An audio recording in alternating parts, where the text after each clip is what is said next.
বাংলাদেশে কি বড় জ্বালানি সংকট আসছে? আর মাত্র কয়েক দিনের মধ্যেই বন্ধ হয়ে যেতে পারে দেশের একমাত্র তেল শোধনাগার।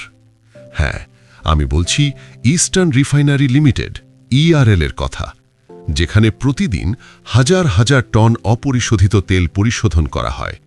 কিন্তু গত 1.5 মাস ধরে দেশে নতুন করে কোনো ক্রুড অয়েল আসেনি। ফলে এখন এই রিফাইনারির মজুদ প্রায় শেষের পথে। স্বাভাবিক সময়ে ইআরএল প্রতিদিন প্রায় 4500 টন তেল পরিশোধন করে, কিন্তু সংকটের কারণে সেটা কমিয়ে আনা হয়েছে 3500 টনে। আর সবচেয়ে ভয়ঙ্কর তথ্য হল, ব্যবহারযোগ্য তেলের মজুদ নেমে এসেছে 2000 টনের নিচে। হ্যাঁ, কিছু ডেড স্টক আর পাইপলাইনে থাকা তেল আছে, কিন্তু সেগুলো ব্যবহার করা সহজ না। সব মিলিয়ে এই মজুদ দিয়ে আর মাত্র কয়েক দিনই চলা সম্ভব। এখন প্রশ্ন হল, 10 এপ্রিলের পর কি হবে?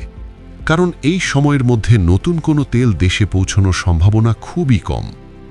সরকার অবশ্য বসে নেই। 1 লাখ টন তেল আমদানির জন্য ইতোমধ্যে অনুমোদন দেওয়া হয়েছে।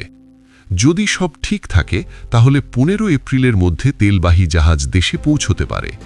কিন্তু সমস্যা শুধু দেশের না, এর পেছনে আছে আন্তর্জাতিক পরিস্থিতি।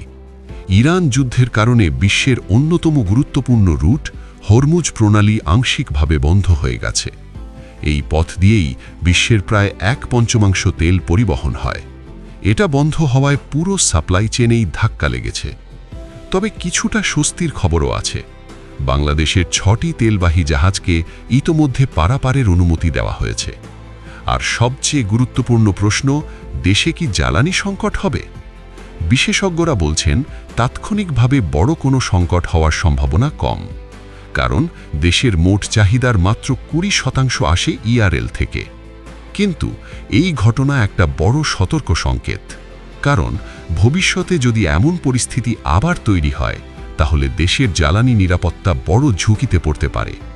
তাই এখন প্রশ্নটা আপনার কাছে, বাংলাদেশ কি জ্বালানির জন্য অতিরিক্ত নির্ভরশীল হয়ে যাচ্ছে?